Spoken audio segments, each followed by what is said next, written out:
Hi, my name is Kyle Prohaska, and you're listening to the Story to Screen Movie Review Podcast.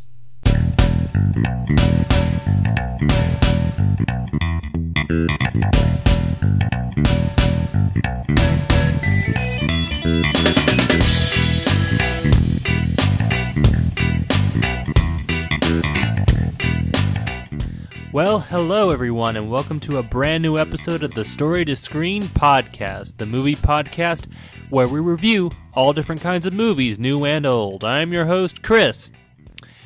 This is a bit of an interesting episode because this is a pre-recorded episode that we did. We did an interview with Kyle Prohaska, a Christian filmmaker here in Georgia. He came on to talk about his new film, Love Covers All.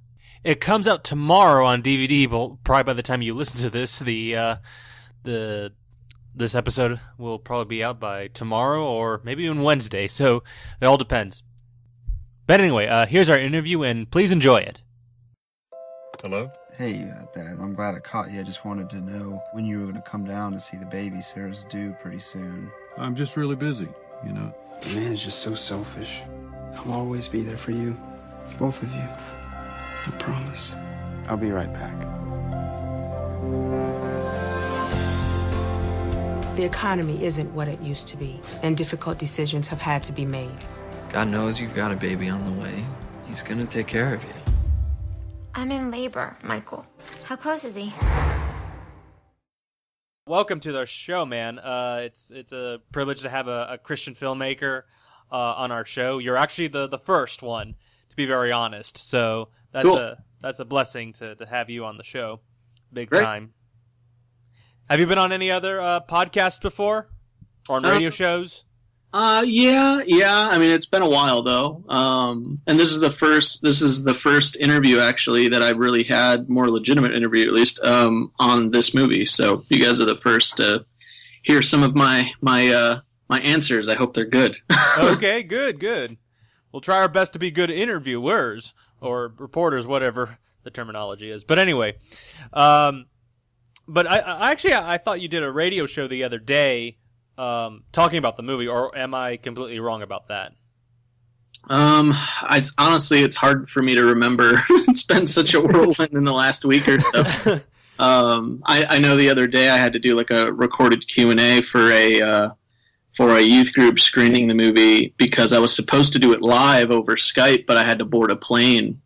Oh, yeah. Time that it was going to be happening, and I didn't have a choice, so I was like sitting in my hotel room trying to record something competent after being extremely tired and stuff, and then trying to compress it on my MacBook Air and then upload it over hotel Wi-Fi so that they could actually play it back. So that was something.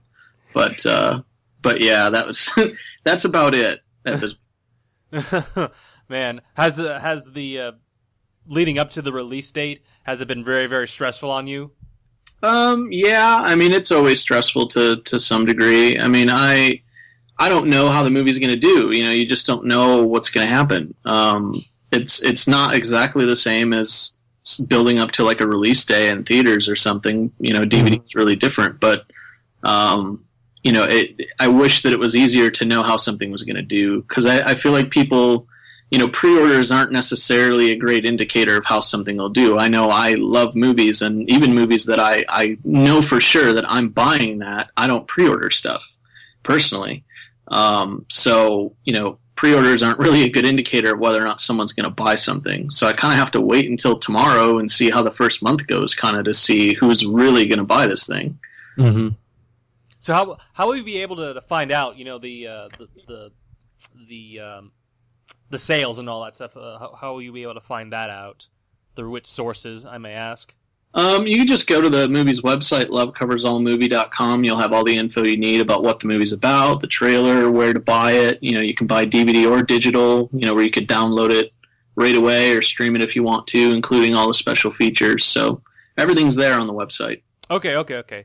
But do you have like a source to find out like the sales and all that stuff, like the numbers and all that stuff, or you don't have that type of info? No, I mean, it depends. I mean, it depends on what avenue, you know. I mean, I can always check my Amazon sales. I can check, I'll probably get semi-weekly reports of the Christian bookstore stuff. There's ways to get reports like that. You got to pay for them, but you can get them. And then any other online ordering and stuff like that, I'm kind of handling a great majority of the product orders. So even though I'm not going to see day-to-day sales, I'll know if something's moving because I'll get another order from somewhere. Ship 80 or 30 or 100 or however many to wherever. That'll give me an idea of where they're moving and where they're not moving. Okay. Mm-hmm. Okay. So let's go ahead and just dive into our interview with Kyle Prohaska. Is that how you pronounce your last name, Prohaska? Excuse me. I just sneezed. This is great. No, this is great filler stuff right here. Yeah, right. Yeah, exactly.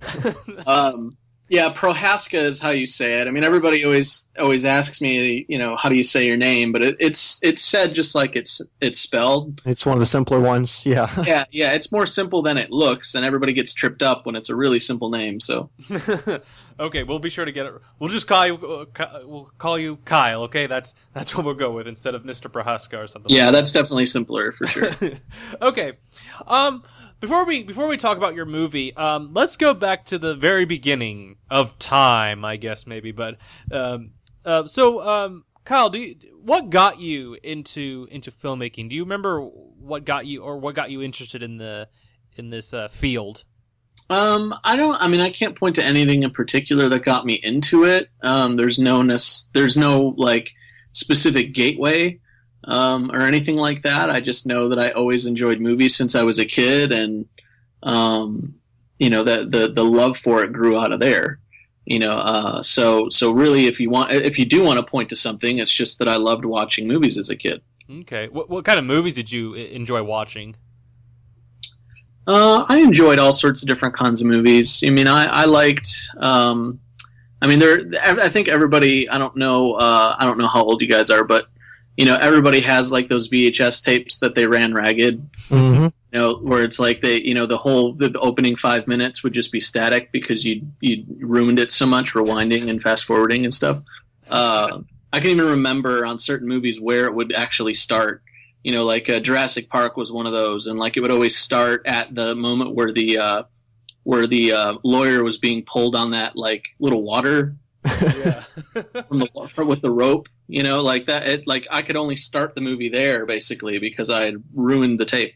But I watched a lot of different movies as a kid, but there's always those ones that stick with you that you just.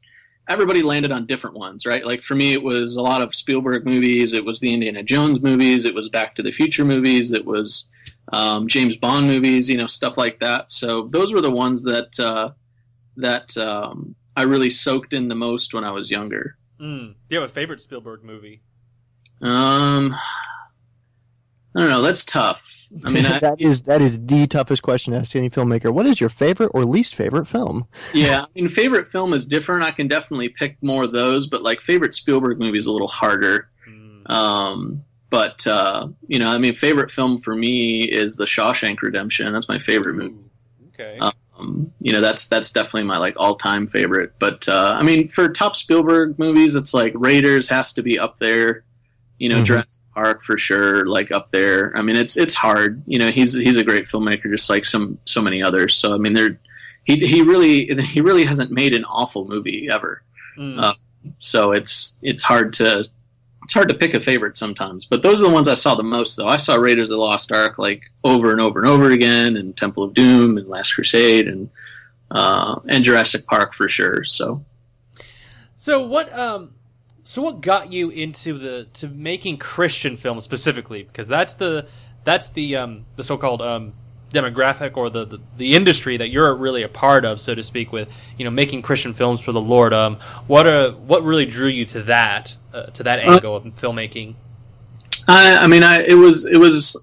The credits got to go to the Kendrick brothers probably. I mean that's where I was introduced to the more modern idea of what a Christian movie would be, because I know my church was involved in screening different movies and stuff while I was growing up. I remember watching, very timely because the new one just came out, but I remember seeing like the old Left Behind, the very first one.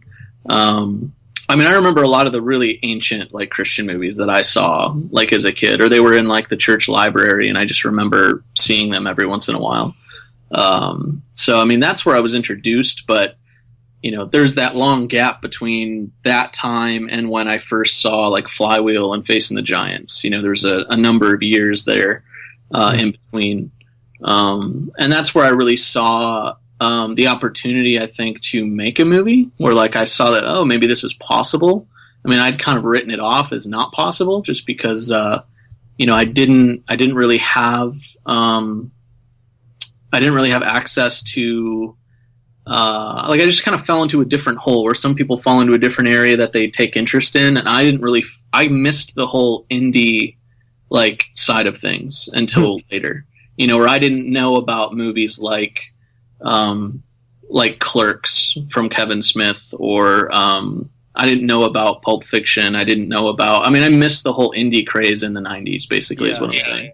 So I missed the whole inspiration of, oh, you can take this camera and you can go make something and somebody will buy it. Like I missed that whole deal. Movie making to me was Hollywood, right? Yeah. So it wasn't until later, seeing the Sherwood movies is the first time I kind of saw an indie movie that made me feel like maybe I could give it a try. Which one specifically made you feel confident to kind of pursue that? It was both. It was I saw Flywheel and Facing the Giants basically back to back. I was given them both at the same time. And I as soon as it was like lighting a fire under me. Like I watched them and I was like, this is insane. I can't believe this. That these are like on DVD. I missed Facing the Giants in theaters. I had never even heard about it, so I didn't even hear about it until it was on DVD. Watch the special features, listen to the commentaries, which I've listened to over and over and over again, just because they're just fun to listen to, and it's inspiring to hear those guys talk. Mm-hmm. Because they're so. When they recorded those commentaries, Facing the Giants hadn't come out in theaters yet, so they didn't have any clue, what was going to happen with that movie. So they were at their most like naive, if you want to say, during those commentaries. So even now today, they're kind of fun to listen to, knowing where they went, and what they went on to do. Mm-hmm. But those were the two films. I kind of saw them back to back and pored over them and looked up every article I could find at that point to find out, well, who are these people and how did they do this? And realized that like, hey, this is possible. Mm-hmm. So, Standing Firm, tell us a little bit about your experiences. That was your first feature-length film. Tell us a little bit about your experience working on that one and how it helped you prepare for what you did in Love Covers All.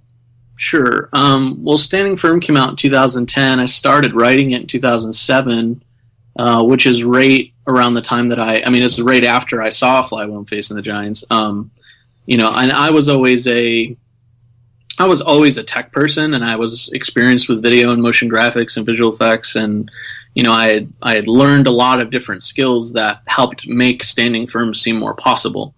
So it wasn't like a huge jump to think about doing something like that. Like it's not like I'd never touched a camera before.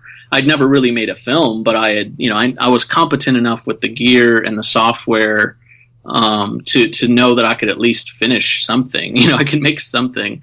And we made that movie with volunteers, got it done. It took forever. I mean, it really was a long process. First film is always really, really rough because you don't know what you're doing. You don't know what you're getting into. And you find out really quick, what you got yourself into when you start. But it came out, and after a really long, difficult journey, and it did really well in the Christian bookstores and stuff like that. And and everybody was kind of wondering. I mean, because I kind of came out of nowhere. Like I just kind of showed up one day and just had a movie and put it out, and everybody was like, "Who are you? And what are you doing?" Yeah.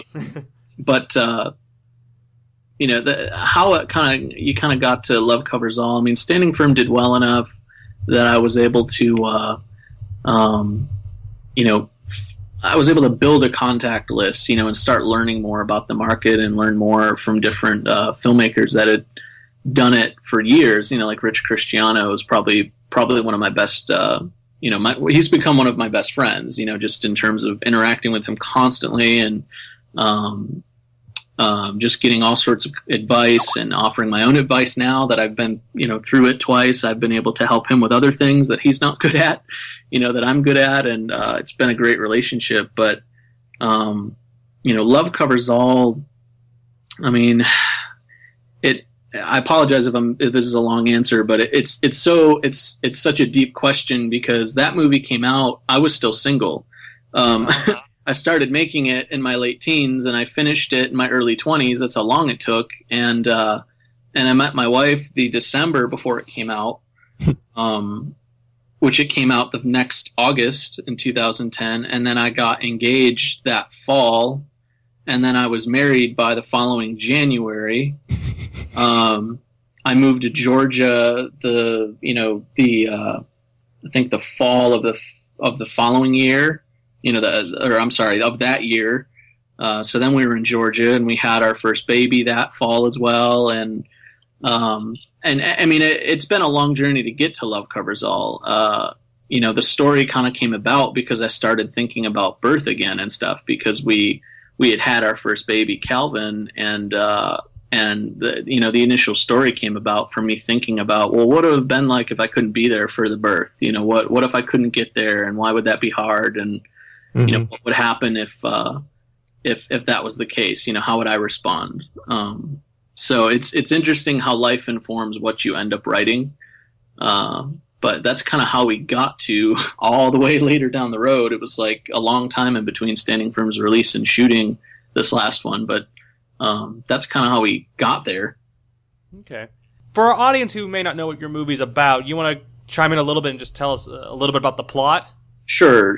I mean, basically, Love Covers All is about a soon-to-be dad that gets stranded at night in the middle of nowhere when his wife goes into labor back home.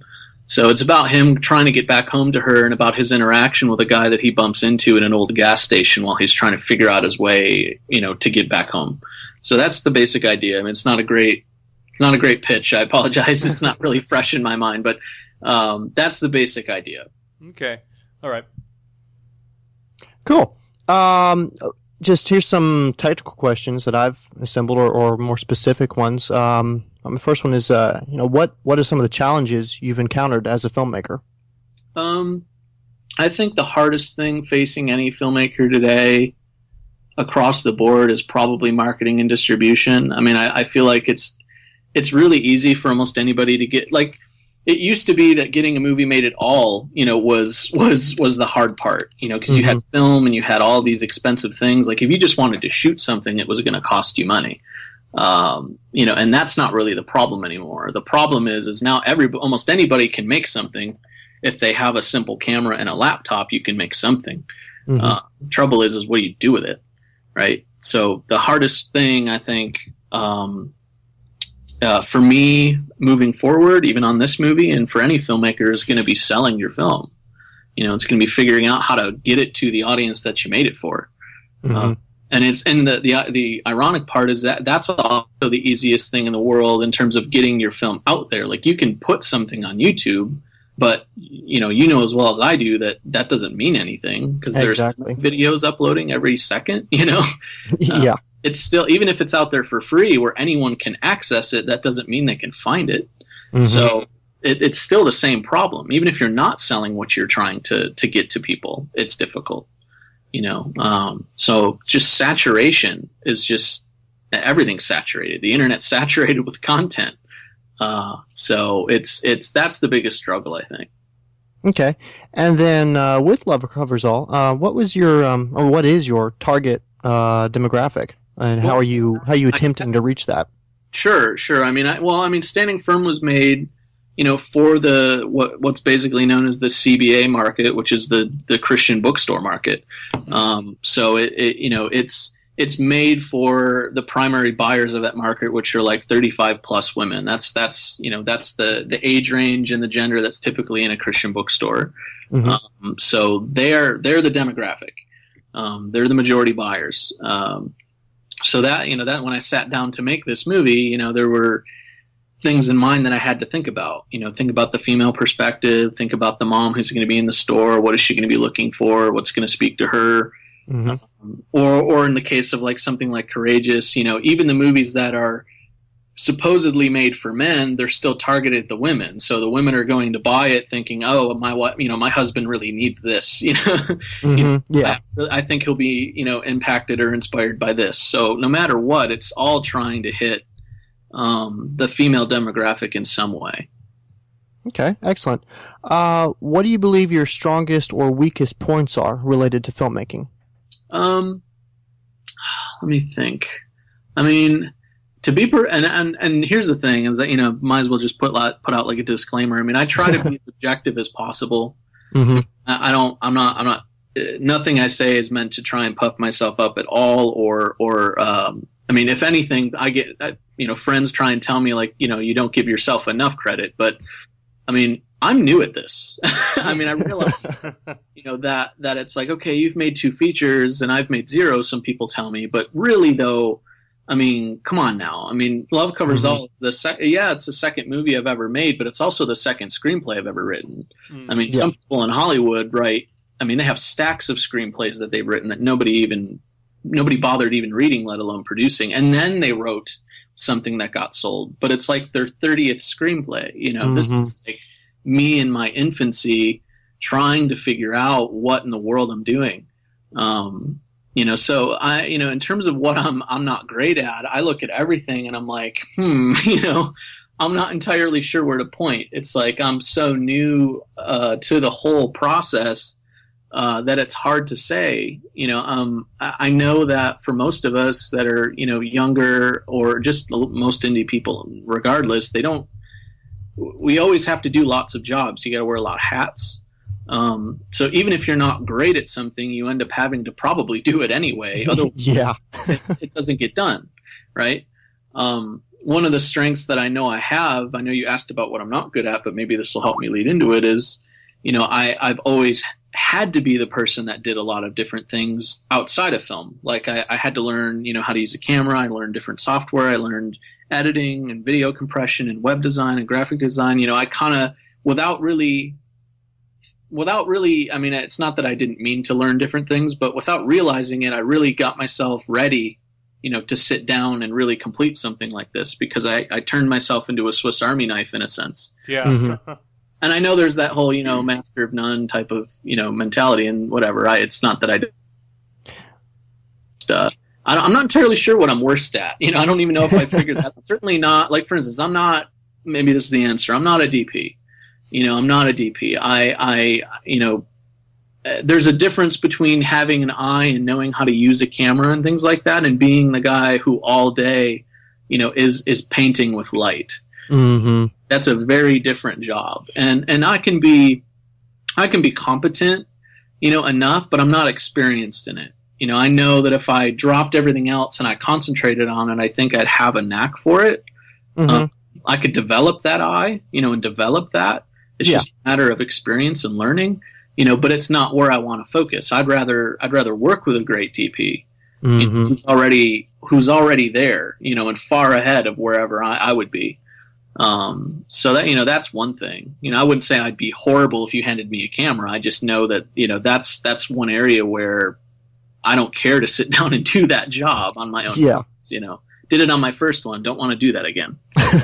Too much to think about. Yeah, of course. I need another brain thinking about that end of things, Mm-hmm.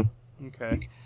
Now, why do you believe God wanted you to make this film? What compelled you to make this film?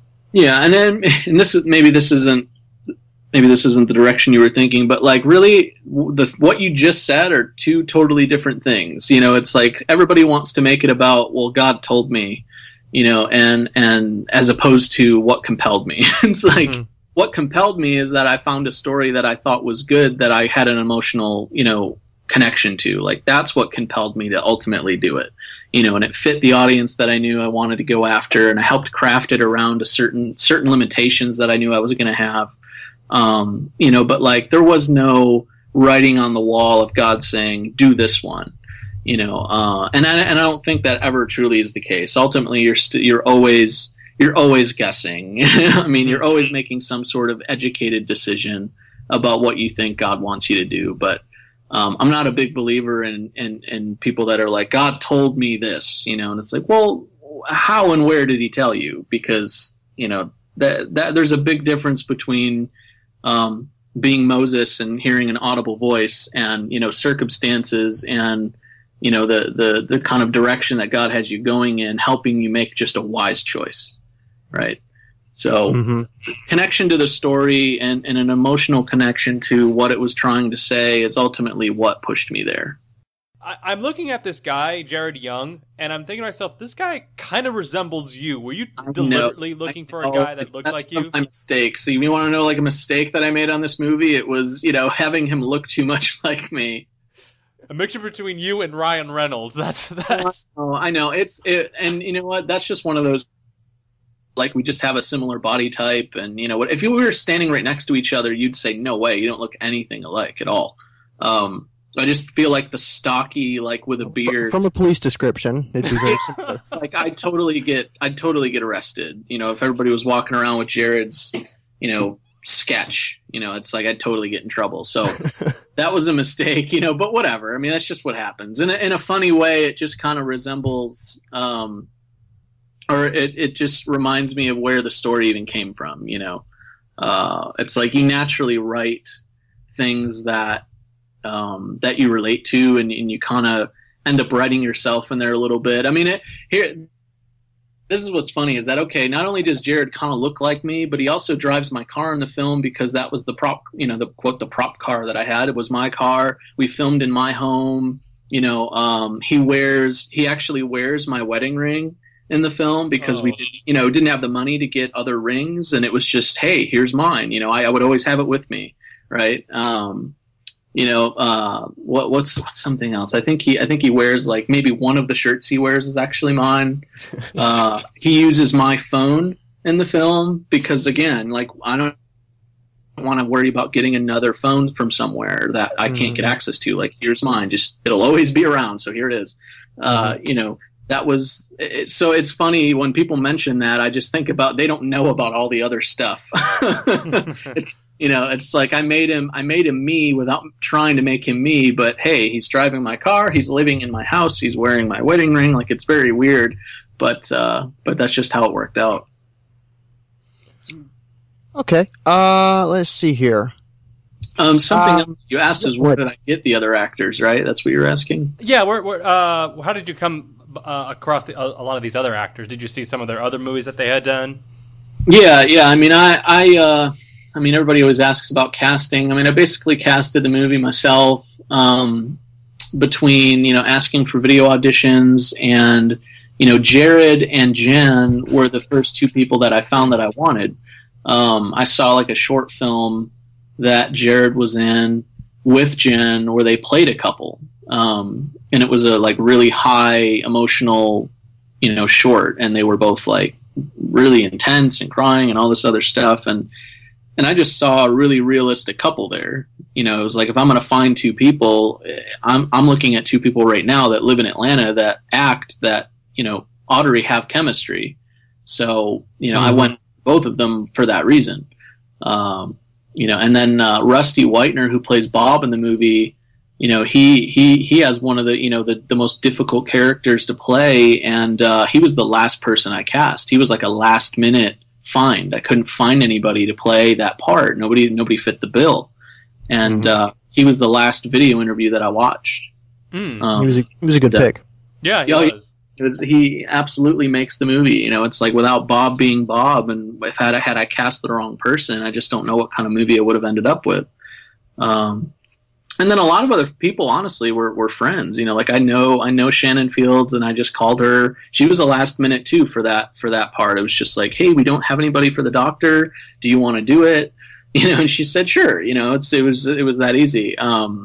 And some other folks I had specific contact with, but I'd never worked with them before, and they weren't necessarily friends. So I did have to go through agents for some folks, and that was my first experience with that sort of thing. But it was all perfectly fine, and that's how we did it. So I mean, it wasn't a super specific process. It was very by the hip, and casting, I'm not a casting director or anything like that. That's a whole different job, but I did cast the film, and you do learn to use your gut. you just like on the last movie, like I feel like everybody who played, even though they were volunteers, everybody who played the different characters in my first film, I can't imagine the movie with other people in there. Mm-hmm. I mean, there was something to casting each person where how do you explain what you see in someone? Sometimes it's really hard, right? But you see something, you see a spark, you see potential there, and you just go for it, and you pray that you're right. You don't know until day one how things are going to gel, but but I'm very happy with the cast that I ended up with. Yeah. Can I ask you one quick question before Ben chimes into his? Now, when you maybe you get an actor, maybe like when you've done the previous two films, have you gotten an actor that maybe you feel like, maybe they feel like, oh, I don't know if I'm right for this role, but I'm looking at you see something there like, okay, you may just need some direction, but I can get the performance that I need from you out of you. Have you ever had that type of a situation? Sure. Yeah, I mean, on both movies, really. I mean, almost everybody, Rob Reisman that played the main lead on Standing Firm, it was like he'd never acted before in his life, nor when you meet him would you think that he'd be the actor type, but, part of directing is being able to, help them navigate that minefield, especially if they're not confident. You have to be able to give them confidence, and give them encouragement and be as understanding as you can be. I mean, something I've really learned about directing is, you don't direct any person the same. I mean, every single person needs to be talked to differently.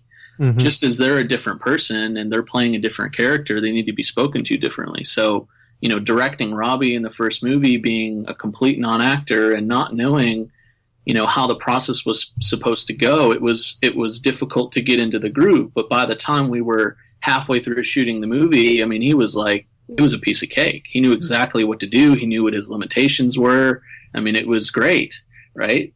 But, on this movie, Jared, who plays the lead of Michael, that short, and I didn't know this until I'd started talking to him, that short was one of the first times he really did any acting of that kind. Like he did a lot of comedy stuff with his brother. He has a twin brother, and they've done kids programs and things like that. So he's used to being goofy and loud and just being goofy. Basically, the drama was not his thing, and that short was the first time he'd really tried to go there.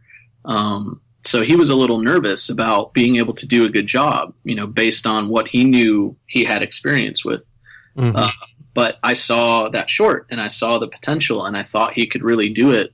And, and we just kind of worked together as best we could and navigated through the struggle. And he was fine.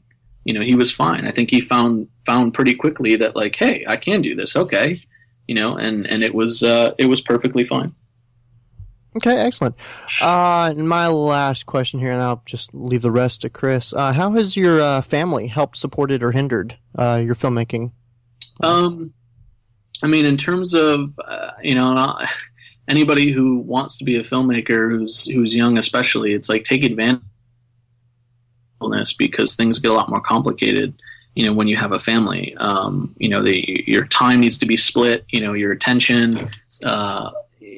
My family is a great support. My wife is a great support, and at the same time, there are days when like she just wishes I had a normal job. Mm-hmm. And there are days when I do as well. So it's not like she's alone in that.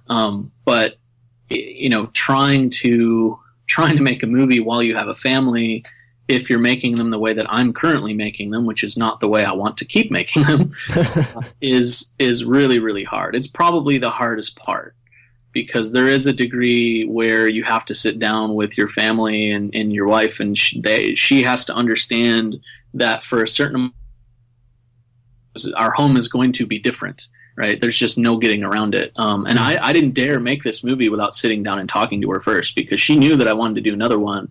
And I had the script, and we were working on it, and I had talked, through the characters with her, and she helped me come up with the story and the birth elements and things like that. But when it came time to actually film it, she was pregnant. I mean, we knew that if I was going to do the movie, it was going to happen in the fall, and she was going to be like 8 months pregnant. Mm-hmm. So, and we were going to have but we were going to have crews staying with us. I was going to have to house, not all of our crew, but a pretty substantial piece where everybody, there was a person in each room, at least, basically, at our house. When you're 8 months pregnant, it's not really ideal. Yeah. She also was in charge of all the food. So late at night, because we shot so many nights, she's, on her basically barefoot in the kitchen cooking chicken cordon bleu and, tacos or just whatever. We had amazing food. She did a fantastic job and everybody was raving about the food they ate. But, she's 8 months pregnant and it was really rough. Yeah. Even my UPM/DIT, Nathan Webster, his wife came like halfway through production or something like that. And she was pregnant. So there were 2 pregnant women in the kitchen cooking food for everybody. So you can, it's funny, but at the same time, I'm very thankful that she was willing to do it. And she was, though. It's not like she was dragged or anything like that. I wanted to make sure that she was okay.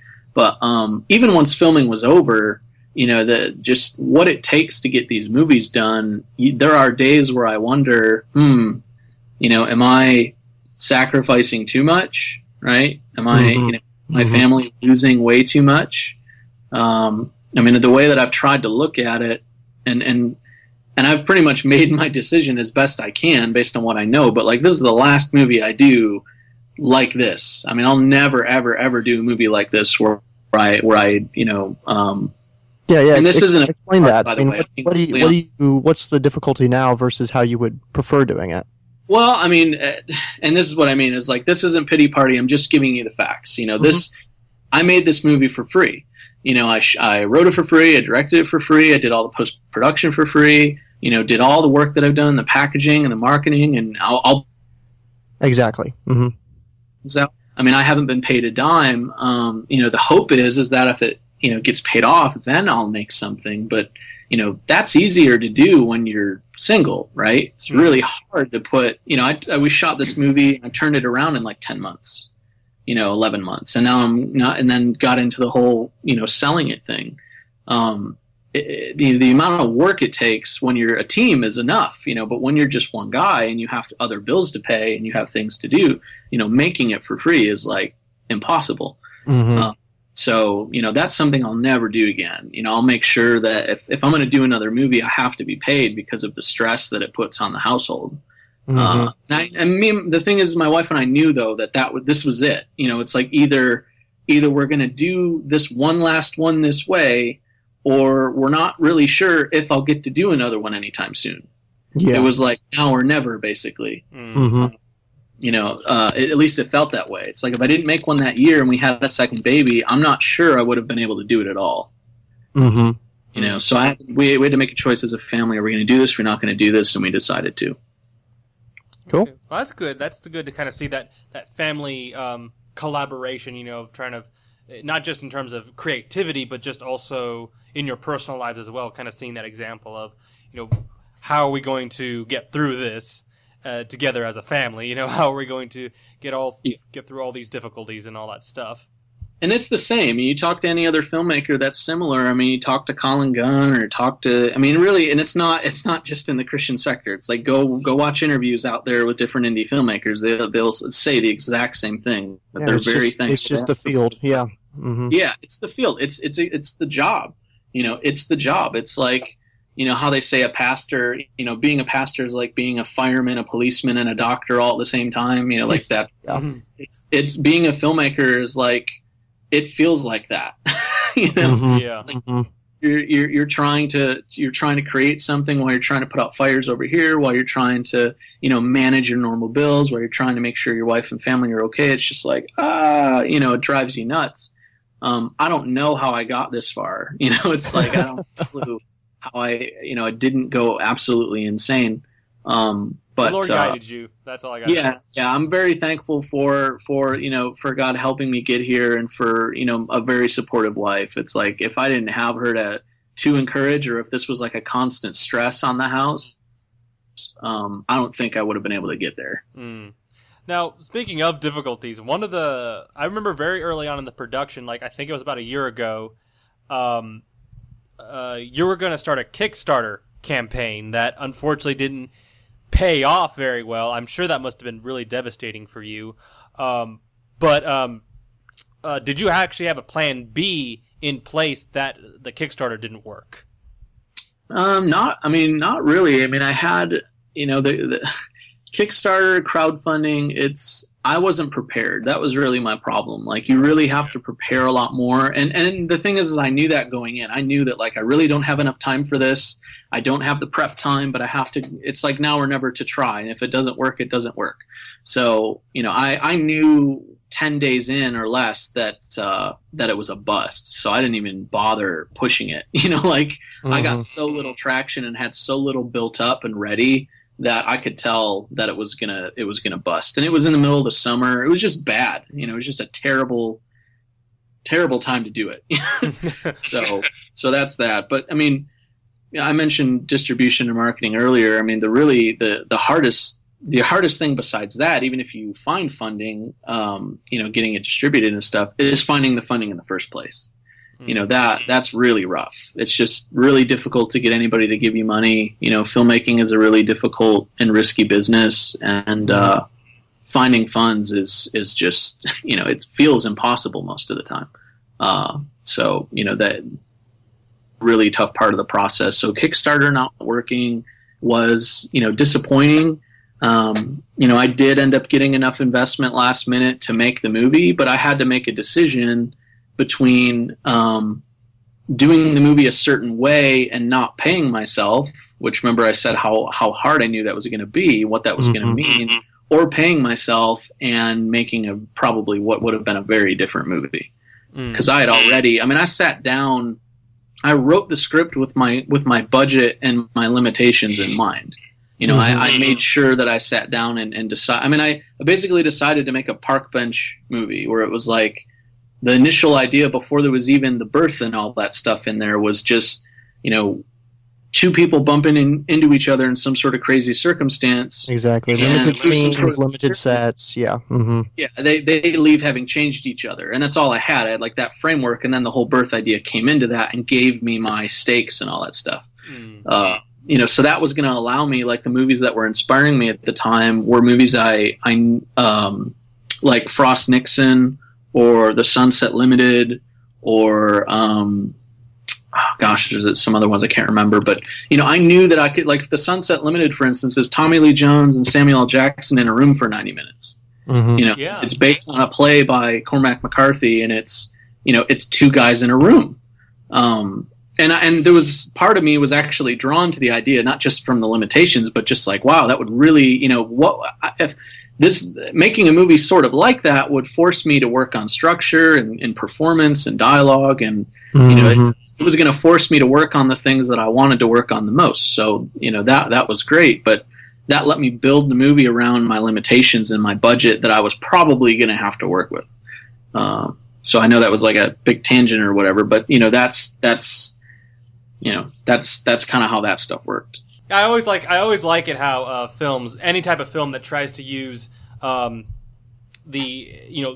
its limitations, they try to produce something really, really good. They try to do some interesting ideas through those limitations. Now, what scriptures from the Bible did you use to craft this film? This is going to sound funny, but the whole, the verse that's at the end of the film where it's, love, keep loving one another earnestly because love covers all offenses. That came actually late, in the process. The whole idea of love covers all and the title and, and what verse would be at the end, that was actually really different when I made the movie and wrote the script. Like, I picked the title and landed on it after a real struggle of flip-flopping on different titles just before we started shooting. But sometimes you have a very, very clear idea before you get into the nitty-gritty, and then other times it kind of works itself out. I didn't really have any specific verses that inspired the story in the first place, so it really wasn't about anything in particular. In that sense, there wasn't a verse that was like, oh, I want to make a movie that's about this concept, or this lesson. It was, if I could kind of push the question in a different direction. Go ahead. You know, the thing that attracted me to making this kind of story was I wanted to do something in regards to, you know, Christianity and you know, in the church and you know, biblical truth. I wanted to make something different from what I'd normally seen in the market. But I didn't want to do it in some sort of on nose, like I didn't want someone to just like speak a verse and okay, here's what my movie's about, right? I wanted it to work its way out from the setup and the character and the story, you know. So something, for instance, that was really, I mean, I have different views on this stuff than some other people, but you know, I saturate myself with this market a lot. I watch a lot of the movies that come out. I'm constantly looking to see what's being made or not being made, and trying to kind of build a psychological map, you know, of like what's out there and what hasn't been done yet, you know, or what's the similar pattern across all these different movies, and how can I do something different, right? Because they're just, everything about a lot of these movies is exactly the same.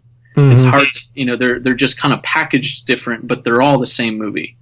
And I wanted to sit down and do something that was the opposite, you know, but still make it buyable by the same people. You know, how do I make it attractive to the same buyer, but give them something totally, you know, opposite of what they typically get, and yet make it so they still like it. You know, and that's where the whole idea of, you know, taking a Christian guy who, you know, in the typical Christian movie, he'd be the one that has all the answers, who treats the person right, who saves the day, and you know, you can make a list of what the Christian character typically does. And I mean, you guys have seen the movie, I assume, right? So you know that's not his character at all. You know, making a movie where the Christian guy is the one that needs saving, as opposed to the other way around, was what I wanted to do. You know, and having someone like an agnostic character like Bob, where instead of making him look like a complete fool, like some other movies, one that came out recently that I will not name. You know, I wanted to give the character some dignity. You know, I wanted him to feel like, well, this guy's not crazy, he's just hurt. You know, it's like that we don't always have to make people that we don't agree with look like idiots.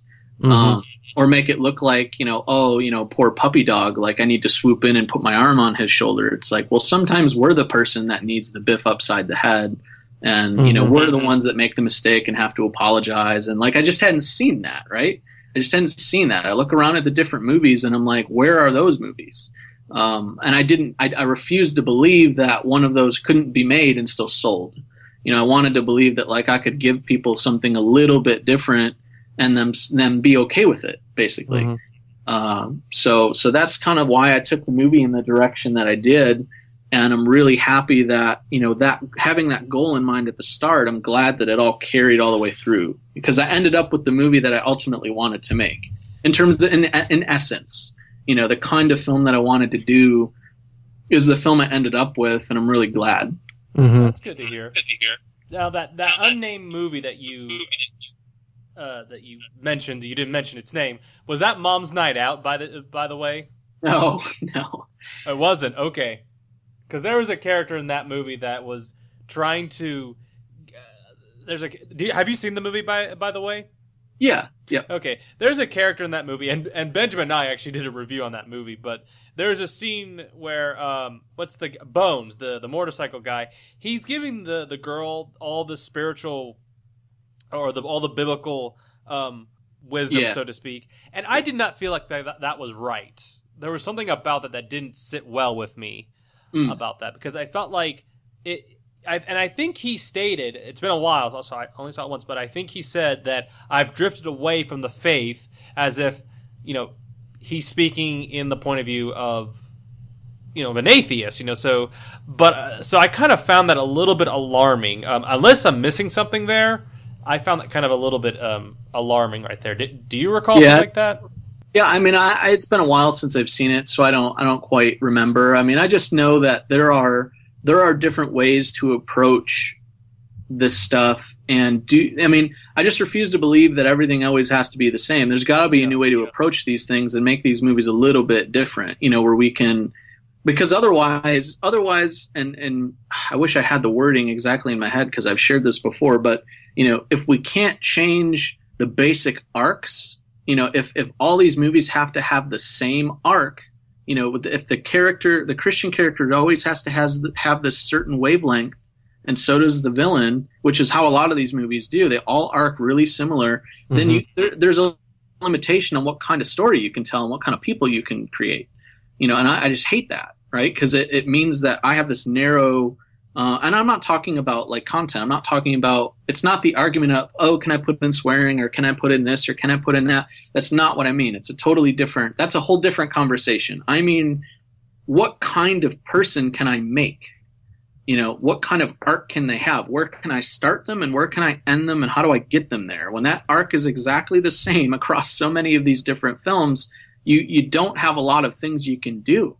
It really limits it. So I wanted to sit down and try and do something a little bit different. This movie hits some of the notes that you try and hit when you try and make a movie in the space, but it approaches them differently. Exactly. Really you still want to have your titles, you still want to have your protagonist, and so on and so forth. But you want to. What I mean, I guess by notes isn't like the typical story notes or the typical story structure. I mean, having that too, but I mean like the typical CBA Christian market notes. Where you have a lot of these movies tend to have what you might call like the come to Jesus moment, or the whatever you want to call it. And it's like, my movie has one of those, but you get to it from a totally different direction. And the result's totally different. It's like, in my film, where the perfect moment where a typical movie like this would have the Christian guy share the gospel, he gets interrupted and he can't, and he's in a time pressured situation where, he's able to say something, but he doesn't give the whole spiel because he just assumes he'll be back. He'll be back to get his car. He'll talk to the guy then, and he says something to him, but he doesn't get it all out because I just didn't want to. I didn't want to have to go there like so many of these different movies. It would have just the stilted, yeah. Well, I mean, and the good thing is from a story perspective, I set it up so you'd be like, dude, what are you doing? You get to the car. Like, what's your problem? Go. Talk to the guy later. You just gave him the keys to your car. You'll be back. Like, get out of here. So that that helped relieve, I think, some of that. But I guess the main point of what I'm trying to get at is that I tried to look at what the market was doing and tried to do something a little bit different. And based on the reviews and what people have said about it, I think I was able to do something a little bit counter market while at the same time making something that was friendly to the market and will actually, I think, hopefully sell pretty good. Let's talk about the protagonist, because you said a little bit that the character is kind of inspired by, or at least in terms of the life incident is kind of you thought of a hypothetical situation, Yeah, like how would I react, if I was stuck in a certain situation. Yeah, it is kind of interesting. This guy has so much trouble on his hands. I mean, he just got fired from a job. His baby's on the way. He gets stuck in the middle of nowhere. And his relationship with his father is not in a very good state. I didn't know if you got this if you mentioned this in the film, but I'm trying to remember. Did the father miss out on the birth? Michael's father? No. I mean, I don't think that's really where I was trying to go with it. Something else that I tried to do was I tried not to answer every question, because I tried to only answer what was necessary to answer, and then everybody else could fill in the blanks themselves. These movies tend to put the perfect bow on everything and tell you everything, and I didn't want to do that. But I mean, my vision at least wasn't that his dad had missed the birth. It's simply that his dad just wasn't around very much when he was a kid. So Michael's, but beyond just the natural desire to want to be there, Michael's like personal reason why he internally is really upset about possibly missing it that's him internalizing what his dad did to him. Where for him not being there for the birth is like he's starting off exactly how his dad was. Does that make sense? Yeah. It's like his way of kind of. What's the right word? I mean, it's just he's taking what his dad didn't do for him, and he's creating he's blowing up the issue for himself. And we tend to do that. Like whatever your parents did in moderation, the children tend to do in excess, and there's that whole concept. So him feeling like, oh, my dad wasn't around when I was a kid, and how that's affected his relationship. I can't even get there for the very first moment. Like that kind of frustration. I can't even get there for the very first moment. What kind of dad am I going to be? And that's not. It's the thing is, it wasn't meant to be necessarily rational. It's like sometimes we're not rational. Sometimes we're emotional and we get upset. And if Michael would just stop and think for a minute, maybe he would have been okay. I think that's true in the story. I feel like Bob is the one trying to kind of help him navigate it a little bit. But yeah, that's kind of what I was thinking. Okay. Yeah, I liked how you used the Bob character as kind of that how God used him as that kind of a reinforcer of his faith, kind of reminding him, you need to get back on track, pal, Right. And it's always, and I'm trying to think of a specific passage in Scripture where God used a non-believer to kind of push things forward. I mean, the one that I can think of is maybe, even though this is a drastic example, Judas Iscariot. I mean, God used him for a very specific reason for humanity, because he was the one that needed to push things a little bit, push things forward in order for Christ to be imprisoned and to ultimately make the sacrifice on the cross. Right. Like Judas was a critical part, technically, of Christ's ultimate death. I mean, it's not like we didn't want Christ's death to happen, because then there's no resurrection and there's no, there's no salvation. So technically, you can look at Judas's life and go, he was a part of the overall plan. What he did was awful, and yet it was necessary. And by no way Bob is that type of he's no Judas Iscariot. Right, exactly. I mean, again, with the whole like trying to do something different, typically that's not the character that's giving you the talk. Typically it's the Christian guy who's giving the talk to the non-Christian guy. So I didn't try and give, and again, I didn't really give Bob any kind of Christian-y stuff to say. I just gave Bob what I felt like anybody would say, where it's like, if you're seeing someone who's being hypocritical, whether it's about Christianity or not, your impulse is to be like, what's your deal?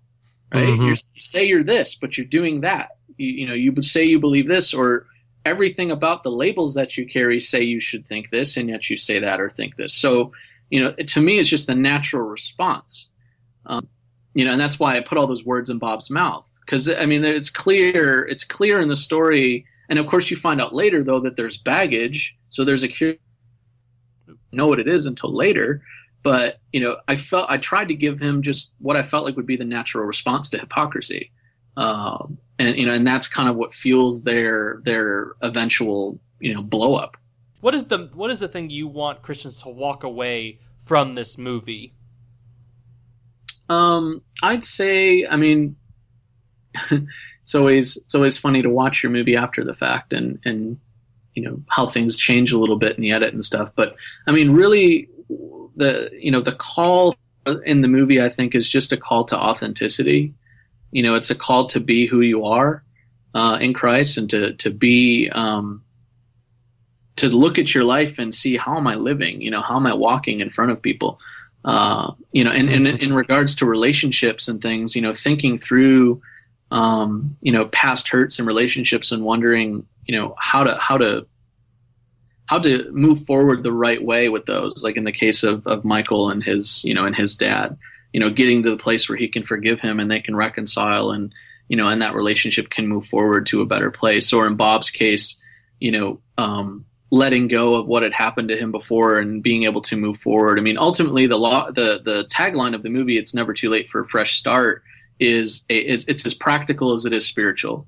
It's like, it's never too late to get back on the right track spiritually. If you are a believer and you're kind of, you're having trouble in certain areas, or you're not reading your Bible like you need to, or you're not praying the way you need to, there's all it takes is the right choice. Like, just sit down and start praying and reading your Bible today. Make the choice. Right the ship. basically. And then practically just with relationships or with anything else you have going on, like it's never too late to get that stuff right, or at least to do the right thing. It has given me some food for thought and has made me realize, as a Christian myself, in the day and age that we live in, it is easy to let your faith kind of slip by the practices of everyday life, and then you just get you get caught up with all these other different things, and then you lose focus of what's truly important. Your relationship with God and your relationship with your family. So those two things, those two things have definitely given me food for thought and try to get me prepared. Right, and I mean, it's here's the thing: is it's okay to be flawed. It's like it's okay to have flaws and problems. It's just not okay to stay that way. Yeah. Mm-hmm. So if the movie will help people just think and reflect and examine themselves, then I think that it'll have done anything that I had hoped for it to do. So hopefully, the message of the movie will, get people talking and get people thinking. Are you kind of nervous with Edge of Tomorrow and Love Covers All coming out on the same day? No, not at all. Because I'm not going to be anywhere near where those movies are. I mean, in terms of, it's like, I'll be at Family Christian Stores exclusively, basically tomorrow, and then just available online initially. Mm-hmm.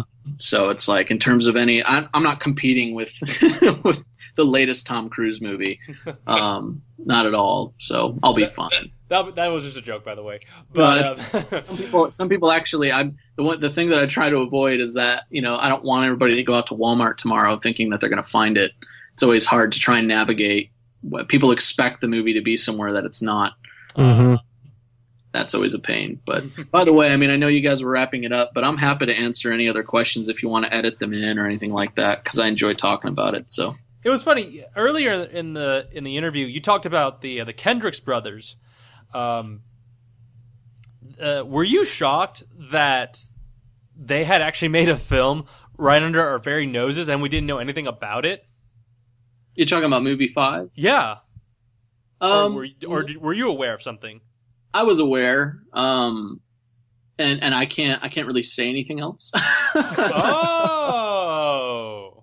But yeah, I mean, I was aware, and I knew some people on the crew as well. But we'll see how that turns out. I mean, I know they're in post right now. They sent out like an email today on their email blast to let everybody know what they were up to. Mm-hmm. Yeah, I was just reading that.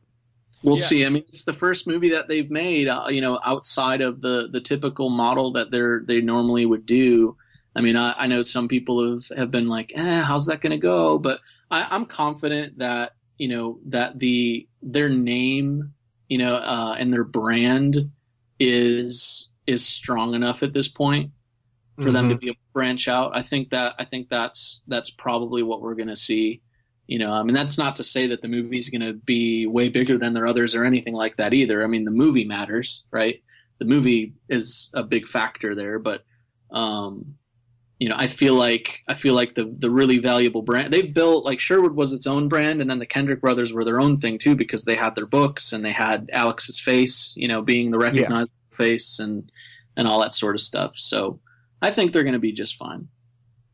Did you have an active or a certain crew member role in the film, or you can't really say? No, I didn't. I mean, basically, I can't say anything about what I know. I just can say that I wasn't on crew or anything like that. Okay. Well, I'm actually kind of looking forward to seeing what they got up their sleeves, because, we actually did a review series of all 4 films on our podcast. Mm-hmm. And we talked about Fireproof and Courageous, and Courageous to me was honestly my least favorite, because it felt like this episodic movie, and it wasn't really building up to anything other than to get a specific message across, which was not a bad thing, but it was just kind of like, we've seen this before. At least it makes for an effective sermon, but does it make for an effective movie? That's that'd be the question, which everybody's going to have different opinions on that. Mm-hmm. But yeah, I mean, it's funny to see people's reactions where, I still see people say that Flywheel's their favorite. Yeah. I see that all the time online and stuff like that. People just seem to love Flywheel. I mean, I don't know if it's. I mean, I've heard people say that they still feel like that's the strongest story they've ever done. And it has that kind of like super indie charm to it. So like combining the two is why it's some people's favorites, I guess. But and I know that Alex has said more than once that like there have been days when he's wanted to remake that movie, but that's in the past, they're not going to do that or whatever. But but yeah, I mean hey, 4 movies, that's something else too, is they've 4 successful films in a very short period of time, if you really think about it. Yeah. I mean, 2014 they were shooting Facing the Giants in like June and July or whatever of 2004. And then it came out in theaters in 2006 and all that stuff. So it was like 10 years ago. They got 4 successful movies under their belt. I mean, that's pretty impressive. Yeah, it's a good turnaround. And each film is very fresh and it's not the cookie cutter like you get a lot of studios try to do. Where would you like to see Christian filmmakers go in the future? Would you like to see them tackle more heavier subject matters? I mean, I'm not necessarily. I mean, I'm not going to say what kind of movie someone should or shouldn't make. I think that what I want to see is I just want to see better movies. Subject matter, being irrelevant. It's like I just want to see bebetter movies. I want to see better structure. I want to see better acting. I want to see better. You're of the persuasion. Tell a good story. Don't try to get a message. Well, and the thing, I mean, that the whole like message and story argument gets so messy. Why I don't say yes or no to a question like that, because it's like every story is saying something. Agreed. And I think you can still make a good story if you have what mind. So it's like it just depends. It depends on how you approach it. I just want better movies. No matter what that means. I mean, there are films that are absolutely fantastic that are historically recognized as fantastic that it's totally clear what they were saying. So it's not. I mean, it really just depends. But I think that I'm making movies for a specific audience, at least for right now. And I think that there's a way. Some people disagree with me, but I think there's a way to make these movies a lot better and still hold the message intact in the way that the buyer wants. But that's what I want to see. I want to see better films, whatever that means. I don't care. I just want better films because we're not achieving the level that I know we can achieve right now. Now with the unfortunate incident that happened with Vision Forum, that whole incident that caused the San Antonio Film Festival to kind of fall apart. I don't know if you're friends with Phillips and that whole situation. We won't have to go into that whole ordeal, but have you noticed any uprisings of new Christian film festivals since that one, the San Antonio one, closed down? There was that Christian Worldview one that was started by Philip Telfer that he kept in San Antonio. I know they had the first one last year. There was that. I mean, I think, and this isn't I just want to make it totally clear that any comments that I make are not, they're not against anyone in particular. These are just generalized. Like this, like what I'm about to say isn't about his film festival or anything like that.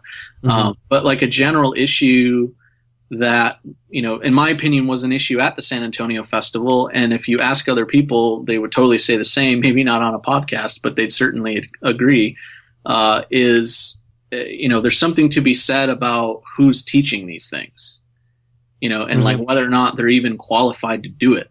I made a comment on a Facebook post recently where it was like, the whole idea of some people teaching other people in our space, I'm even hesitant to get up in front of people and teach something, movies, because I just don't feel qualified. And maybe some people would disagree. Maybe they'd say, well, you've done enough that, you have some valuable things to say, and maybe I do. But a lot of these different festivals, it's just like, there's just, or different programs you can sign up for or whatever. There's all sorts of little things out there. I just feel like, who are all these people teaching? It's like some of these people haven't made anything in 10 years. Like, what are you up there talking about the current state of anything for? You haven't. It's like 2 years ago. It was a totally different market and a totally different world. Like, what are you doing? Up there with a microphone. And that's not to say that I should be up there. It's just a general observation about these sort of things that I want to see. Just like I want to see better films. Like I want to see more qualified people trying to teach other people about what they're supposed to be doing. It's like if I'm being honest, if I want to learn more about story structure and about dialogue and about acting and about whatever, these places or some of these things that are out there isn't where I'm going to go. Now, if I want to congregate with friends and discuss in person and things like that, whatever, that's fine. But like, there are very, very valuable resources out there that don't have anything Christian. It's not the price of admission. It's like, I just want what's good. I mean, there are plenty of movies that are morally detestable, that are crafted better than anything the Christian market's put out in its entire history, for goodness sake. So I'm interested in what's good, and learning from what's good. And then I take, the Christianity and my Christian faith and everything else, and I use that and infuse it with that, hopefully that talent and, those things that I acquire and learn. But, in terms of where I get that information from, there's an entire history of cinema to look at, for goodness sake. There's books, there's, conferences from people that know far more than anybody who's ever stood up anywhere at a Christian festival. So that's not saying that all these different things are bad either, or that they shouldn't exist. It's just, there's a problem here with, the quality of the movies and the quality of people that are trying to teach people how to make them as if there's some sort of authority, or people that review scripts where they've written a few, but like, I don't know. It feels so weird to me. It just feels odd. Am I the only one? Like, I agree. I agree. I'm of similar persuasion that we need to learn the craft and get the craft down before we try to. Well, and if you want to learn a craft, right, you go to a craftsman. Yeah. Right. If you want to, I think what I said in my comment recently is that some of these different people trying to build, quote, a new industry. It's like a bunch of toddlers in diapers trying to build their own daycare center. It's like you're not there. What are you doing? What are we building? We don't know how to build anything. And I'm not interested in building a skyscraper that's going to collapse one day because we built it wrong. Like let's find people that are actually experienced and qualified and really truthfully exceptional at what they do, and then get them up there, right? Exactly. So we're going to go ahead and wrap it up right now. Sure. Kyle, thank you so much for coming onto our show and just talking to us about your new film. Good luck with it. It comes out tomorrow. That's Love Covers All. It's a brand new Christian film from Kyle Prohaska. So buy it tomorrow. Where can people find it? You can get it at Family Christian stores. Lifeway will not have it. They're probably going to have it sometime in November. And then you can order it online at praisepictures.com, Amazon, christianbook.com, and a bunch of other different websites. Okay. So where can people find more of your work, by the way? If you just go to praisepictures.com, you'll find out about both my films. I'm very active on social media and stuff. So if anybody wants to follow me, you can check me out on Twitter or on Facebook. And I'm always around, happy to chat and dialogue with whoever. And that was the end of our interview with Kyle Prohaska, the director of Love Covers All, which comes out October 7th. I highly recommend this movie for families, for Christian families. Check it out. It's really good. Just for fun, the next 20 minutes is just a little bit of some fun conversations that the three of us had, just talking about some movies that we were looking forward to. So if you want to go into that, you're welcome to listen to that. Let me remind our audience, please check us out on iTunes. We are on YouTube, and please like our Facebook page as well. But that will do it for tonight. I am your host, Chris, and take care, everybody. Cheers.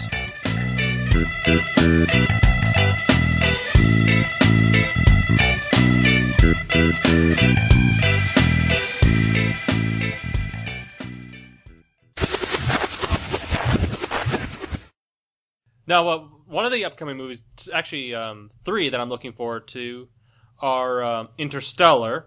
What's that movie called again? Unbreakable, the World War II movie with right. That's coming out, and then Exodus. Yeah. I'm very curious about Exodus. Any interest in those three? Something that is I mean, something I've noticed, I mean, I float around online a lot too, and like I said, I kind of saturate myself with the market. I try to read as much comments as I can and see where people's heads are at.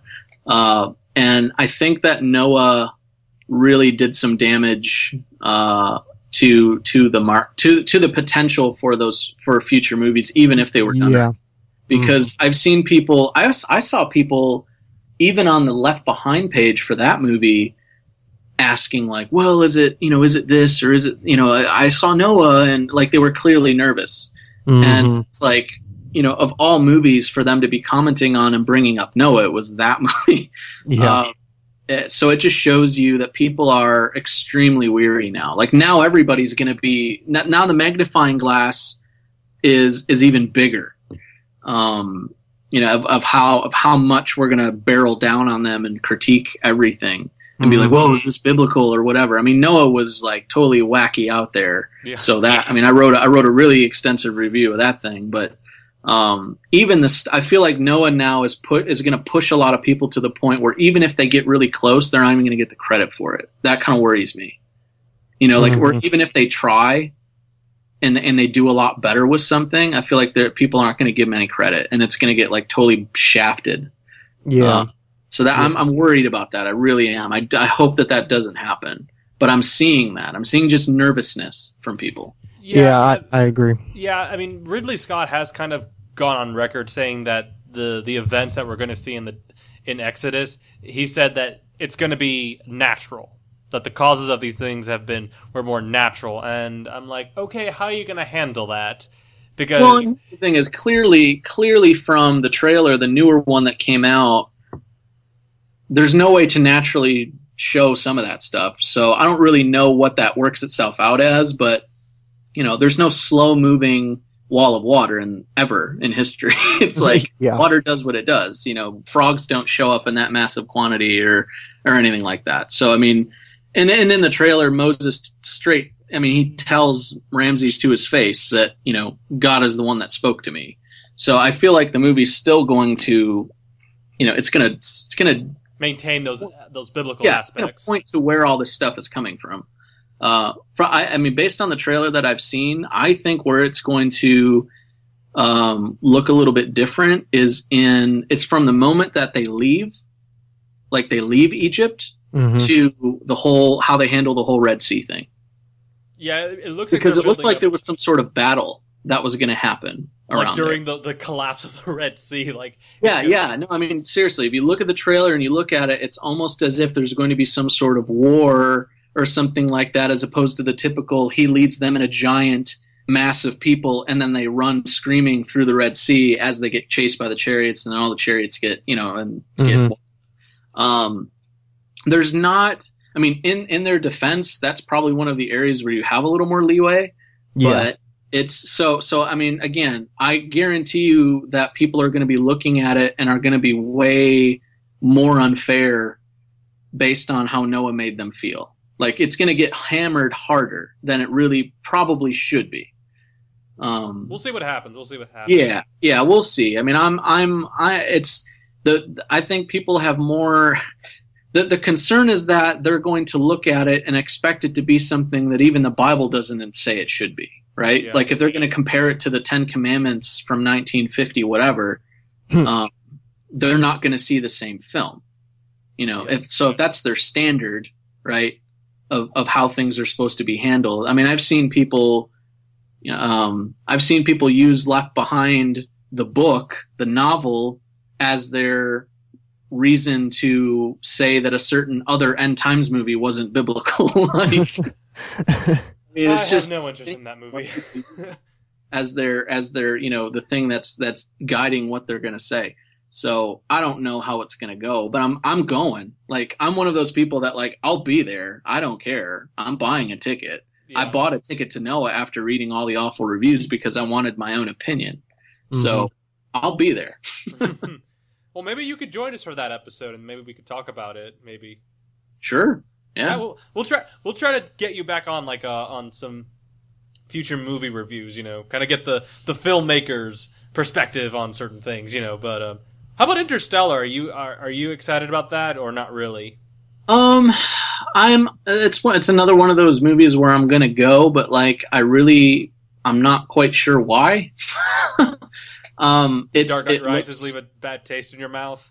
Yeah, I wasn't a huge fan of that one, but that's not why. I guess it has more to do with the fact that I'm not quite understanding the story. Okay. Like it's all the trailers and the content and everything has been very ambiguous, and I get that some people like that because they just want to see they want the taste, and then they're going to go and just see what they see.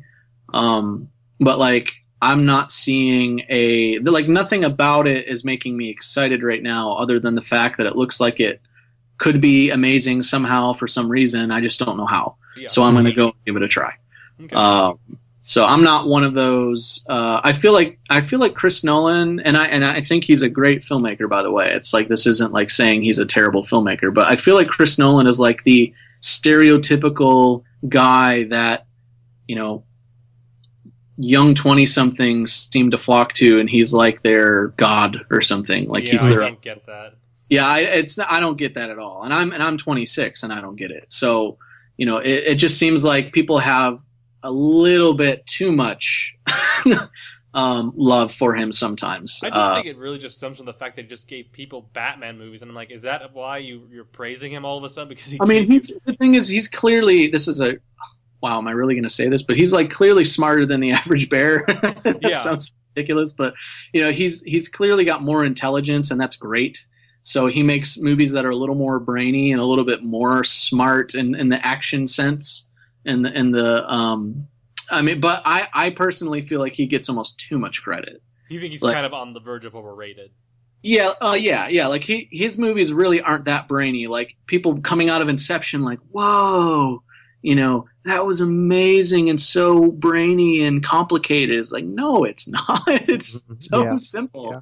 It's the simplest movie ever. It's not. It's masquerading as complicated.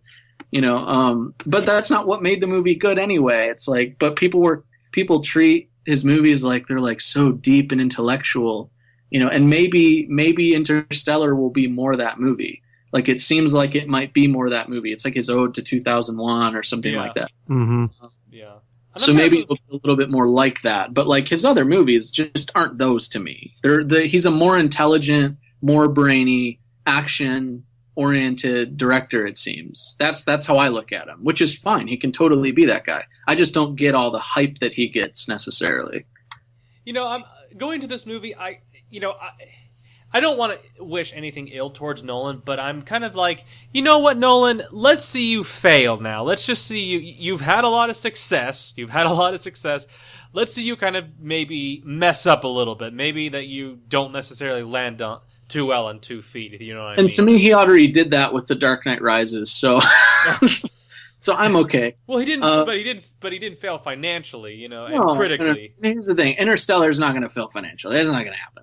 No, there's too much advertising riding on it. Yeah, it's going to be fine, and his brand is fantastic. So, come on! I just told you that I don't quite know why I'm going, but I'm still buying a ticket. So he's going to be fine. Ben has to go in just a minute. I got one more question. Next year is going to be the return of Star Wars. How excited are you for that? Oh man, It's almost like I'm so afraid of being disappointed. I know, right? Horrified of being disappointed. I don't think that's going to happen. But I have honestly not let myself get, all worked up. I'm totally going to be there, and I know I'm going to be absolutely bonkers excited. But I'm not going to let it get to me. I refuse to be let down. Yeah. And here's the thing. I don't think that's going to happen. I really don't. In my heart of hearts, I don't think that that's going to happen. I think it's going to be a good movie. Because I think they know what they're up against. But I'm still just emotionally, it's so far away. So I just don't want to let myself go there. So that's how I feel about that. But it's going to be insane. The thing I'm excited about most, probably in terms of there even being one, is just that. It's I get to go and see another Star Wars movie as an older person. I know, right? And not be 10, 11 years old when you, yeah. Yeah, I mean, I'd almost rather not. The original ones on VHS. Well, yeah, that's the thing is I saw the prequels around that age, and it was just like, ugh. I mean, I still remember going to see episode 1 with my dad and him thinking it was going to be this great experience, and we walked out and like went to a pizza shop and didn't say a word. I mean, it was like it was so depressing and awful. Like we didn't even know what to talk about. It was like we thought we'd be talking about the movie, but instead it was just like the sound of chewing. Because it was such an awful movie. I know, right? I mean, I watched. We had the originals. Like, had one of them actually on VHS. The other two were like recorded on VHS, and I watched those over and over and over again. And they're just. I mean, they're not good movies by any stretch of the imagination. It's like they're just bad movies. Period. Yeah. Kyle, I got some great news to tell you. Apparently, I found out from a certain source of mine that the new Star Wars movie is going to be called Star Wars Episode 7, Days of Future Past. Oh boy. So yeah, J.J. Abrams is going to rewrite the whole please no prequel universe thing. Please. That would be hilarious. And not entirely unwelcome, but I feel like people wouldn't go for it. Oh, that means we have. Well, it means that maybe we change up the whole Jake Lloyd and Hayden. I'm just tired of the way he rewrote my Star Trek history. So I prefer him not touch my history on Star Wars as bad as it is. That will get killed. Yeah, but I don't think it's gonna happen. I always pull that joke whenever we do Star Wars. I always have to pull that joke with some people, and it's got some good responses. Yeah, I mean, I think it's going to be just fine. I feel like it'll be just fine. So I'm looking forward to it. I'm just not letting myself get too emotionally invested because it's, I really want it to be good, and I want to go see a Star Wars movie that's good as a thinking adult because I've never been able to do that. Right? Mm-hmm. I've never seen a great Star Wars movie for the first time outside of VHS. Yeah. That's like I can't wait to go and see something in that universe that is new while I'm older, right? So I'm really excited. I'm just not I'm not letting it get to me like some other people are they're already ready to go insane. I don't want it's too far away for me to let that happen. Yeah. I've got to ask you this: Are you gonna be one of those people that's gonna try to stay away from everything like spoilers, photos, everything? The thing is that I don't really care to see the photos and stuff because they never tend to tell you much anyway. Like I'll see the and stuff like that. I don't care. That doesn't ruin it for me. I love trailers, so that's not gonna bother me. But I don't really go hunting for that stuff. Yeah. So unless something pops up, and I end up seeing it, whatever. But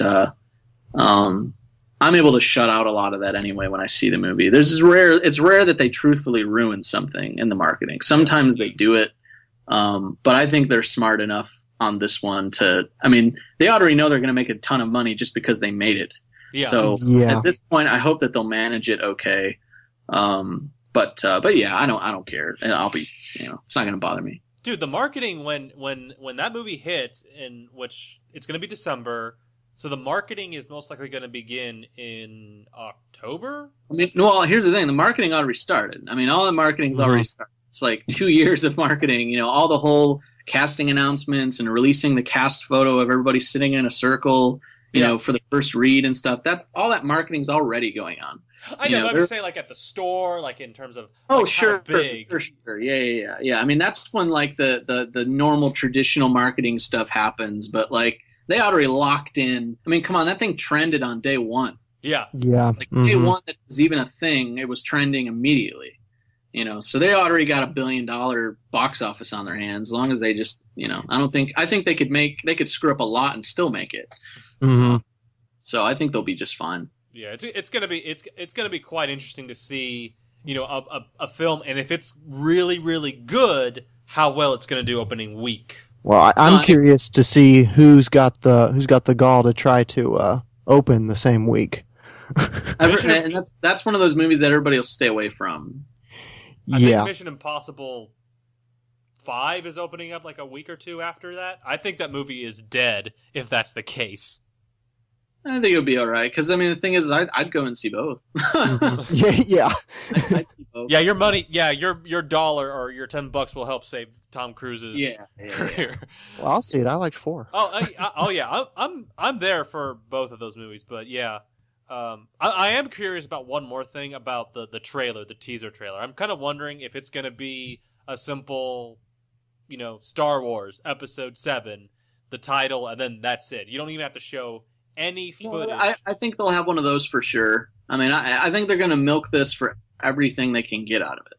There's no way that they're not. I mean, you're going to get the whole... I mean, because on release day of a trailer that is just the titles, they're still going to get an insane amount of views and shares. Like, everyone will share that with an old piece of John Williams music and some yellow titles and some blue ones at the start. Mm-hmm. Like, you got everybody. Yeah. It'll trend like crazy. Everybody will watch simple text on a screen with some John Williams music in black, and they'll go nuts. Yeah. All I was saying is that they can, they're going to milk it for everything they've got, and I think even just something as simple as that kind of trailer, they'd do it just because that thing will trend like crazy. It doesn't have to be anything crazy. Yeah, you don't have to show any footage, nothing. No, nothing. I mean, remember just how the early announcement photos went crazy. Yeah. Mm-hmm. Right. I mean, they don't have really. It's not that they don't have to do anything, because of course they do, but it's literally one of the easiest things. Oh yeah, you gotta work hard to screw this up. That's exactly it, and that's what frustrated me when Disney refused to budge on the release date, even though Ford got injured. It's like, dude, you could push it a year, and we wouldn't care. Yeah, I would care. Yeah, to a little bit, but what we want most of all is a decent, story to this universe that we love, and if it's going to take another year to do it right, I'd prefer that. This sounds so awful, but really, I think it just even if the movie was just kind of good, I feel like it would be great. It's kind of like how the reviews were with with Episode 3. Where if you go back and read those reviews, you're like, I think you guys you'd been shoveled garbage. So that if something was even moderately okay, you were willing to give it an awesome review. Yeah. And I feel like that'll happen again. Even if the movie's not an absolute insane, fantastic whatever, I think it's going to do just fine because everybody will be like, that was good, right? Right? It wasn't one of those. Yeah. But then we have Rian Johnson to come in and hopefully do something really great. So with Episode 8 and 9, am I right? Is he officially on for 9? I think so. Yeah. That's going to be kind of interesting with his background in films. Yeah. Because he's only did what was it? He did Brick, Brothers Bloom, and then Looper. Yeah. So it's kind of interesting to see that little small body of work that he manages to land a big gig. Yeah, Brothers Bloom was pretty good though. That's happening a lot. Though. A lot of different guys are being handed movies. I mean, gosh, what is his name? It's the guy that directed Godzilla. Yeah, Gareth Edwards. Yeah. Yeah. I mean, come on, he did Monsters. He was a visual effects artist, and then he did Monsters, and then he was handed Godzilla. Mm-hmm. He did a shot a movie for a very little amount of money on an HDV camera. And, came out with the job to direct Godzilla. I mean, Come on. It's like that's just a whole different, that's a new world. No different than the guy that directed The Maze Runner is a young guy that has been doing visual effects for years. Mm-hmm. Who did an animated short that he put up on YouTube and it got the attention of somebody and they sent him the book. So, I mean, it's a whole different world out there than it was in the 90s or early 2000s.